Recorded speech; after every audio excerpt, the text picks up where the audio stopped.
lo adelantábamos al principio, supuestamente era para que la gente no haga zapping y se quede realmente con nosotros. Te saludo.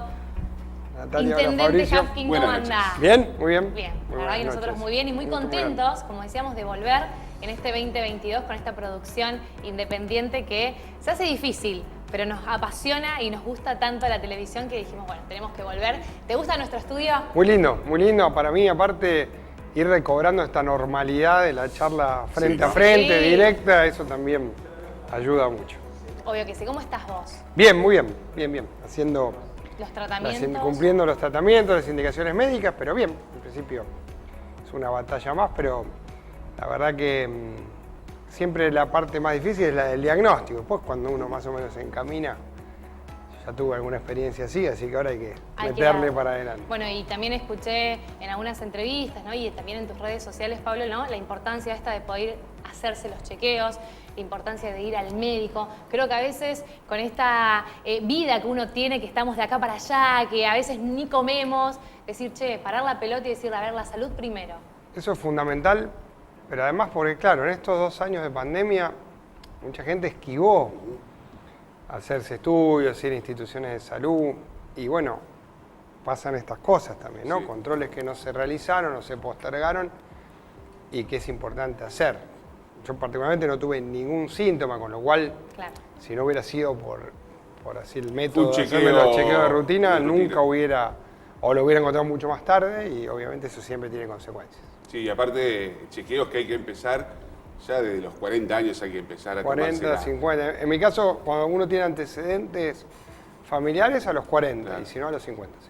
Bien, bueno, Bueno, eso es estás lo bien importante. ahora. Estoy bien, Ahí, estoy bien. Estamos ahí. al filo. No, bien. La verdad que también es impresionante el avance de la medicina, ¿no? Creo que Y sí. eso es muy notorio y bueno, sobre todo cuando uno está en esta situación, ver cómo eso ha progresado mucho. Claro. Pablo, bueno, creo que te vamos a tosigar de preguntas, ya No que hay te problema. tenemos. Pero bueno, arrancar por un tema, no es un tema lindo, lamentablemente, es un tema que estamos viviendo todos los rosarinos, y enfocarnos un poco a la inseguridad. De hecho, ya que te tengo acá también como vecina, ¿no? Como una ciudadana normal, en el momento de salir a la calle uno tiene miedo. Sabemos también que desde la gestión están trabajando, pero bueno, ¿qué tenés también para decirle, ¿no? a todos los rosarinos de la región también que nos están viendo? ¿Cómo poder sobrellevar esto? Este miedo que uno tiene, ¿cómo poder, ¿no? salir a la calle y no tenerlo?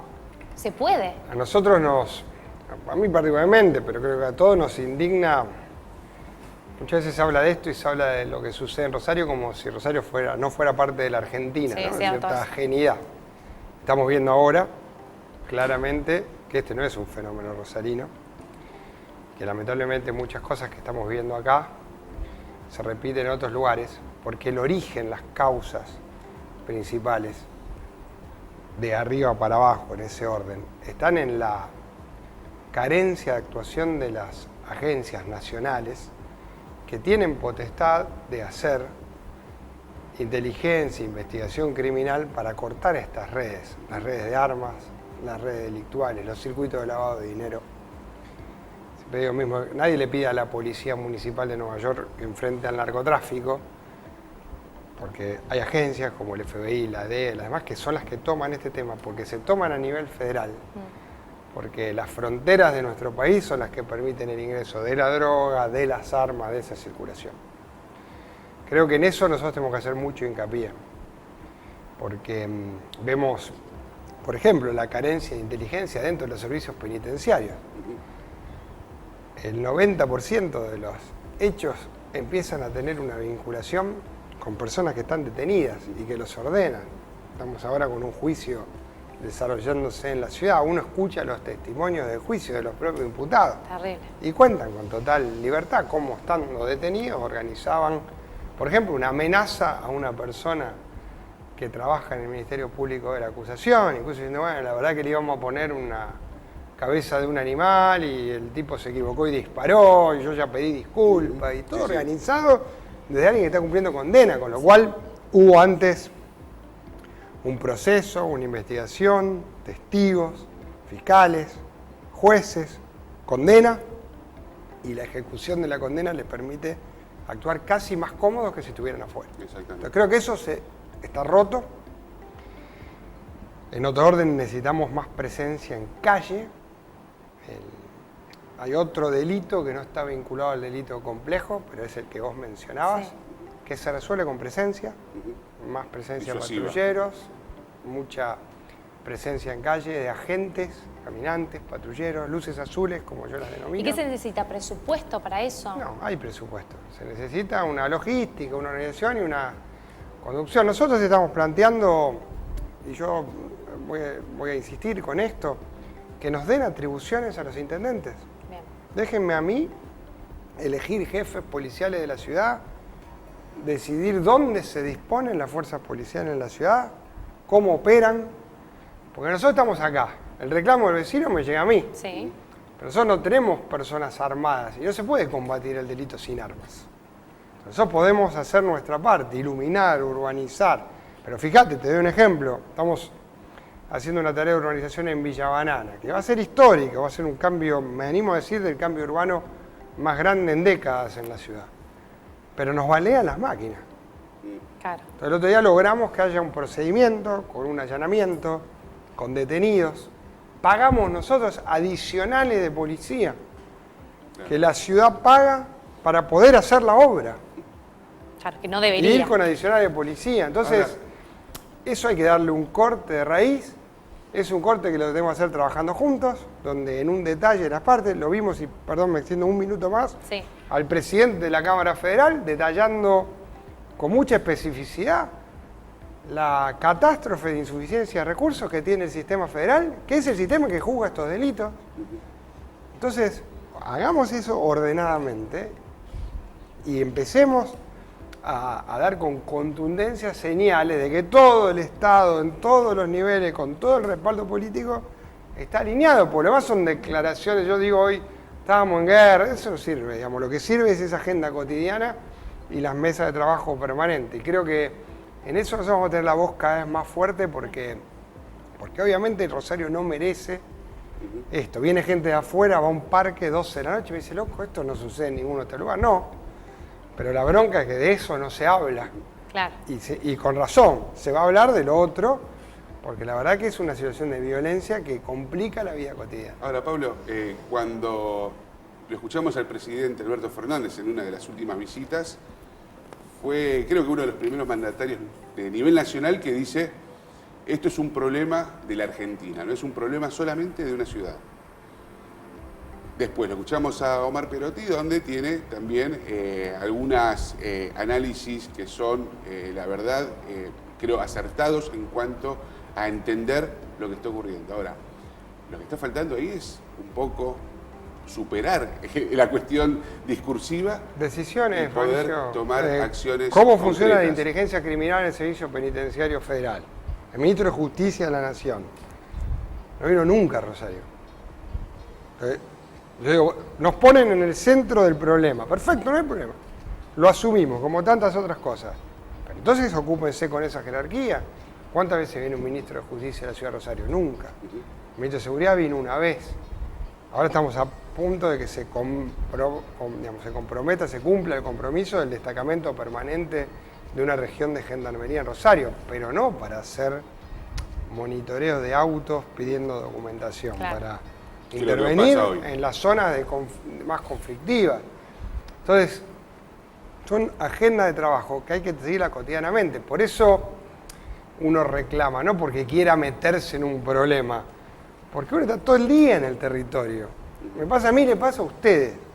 Nosotros sabemos lo que sucede en la ciudad.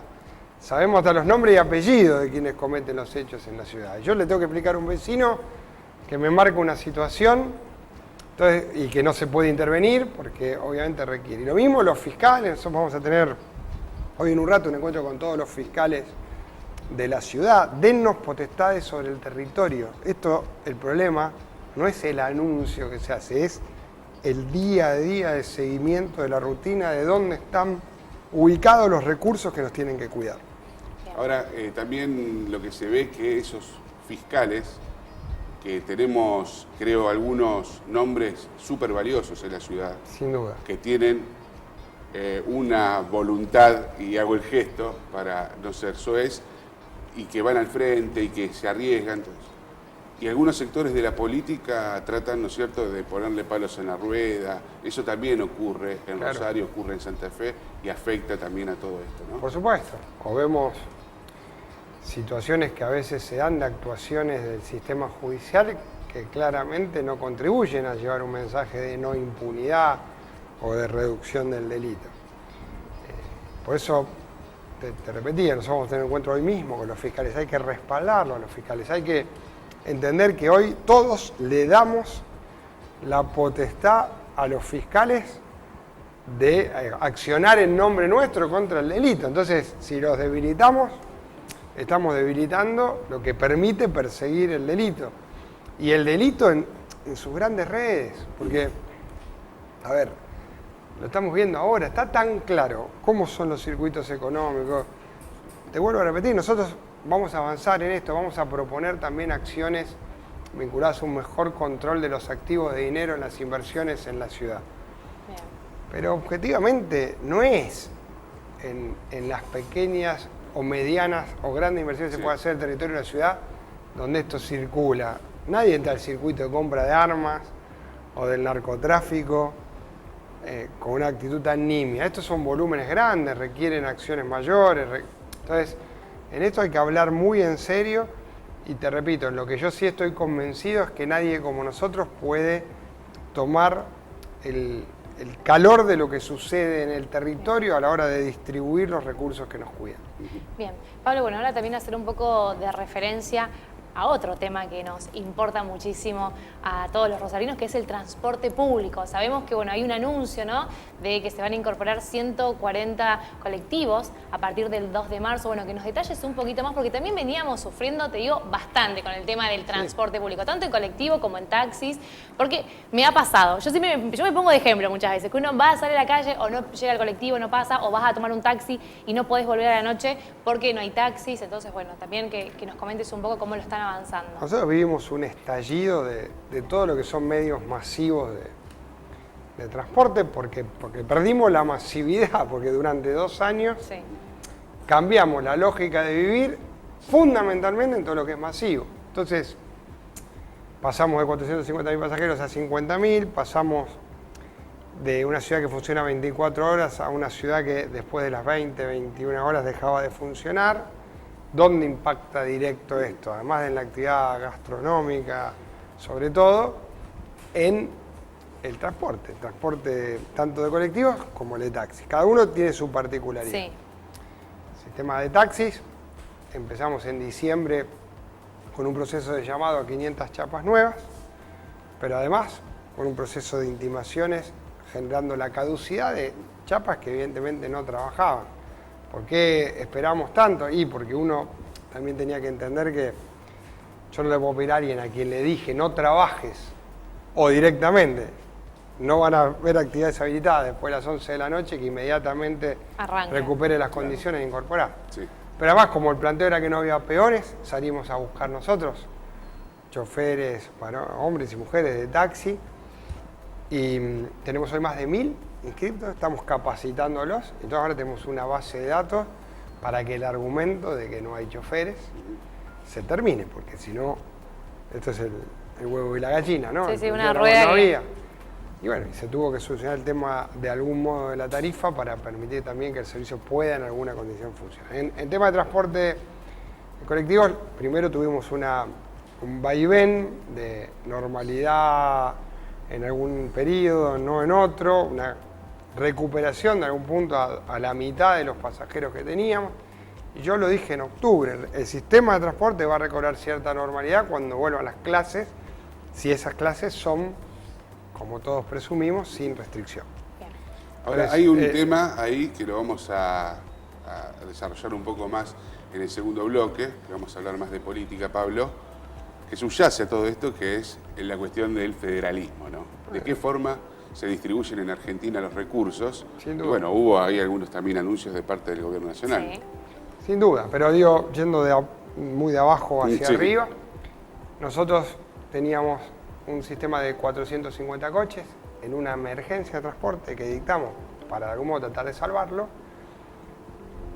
Podemos decir que esa etapa terminó y vamos a una etapa de 606 coches en la calle, cuyo impacto directo son las frecuencias.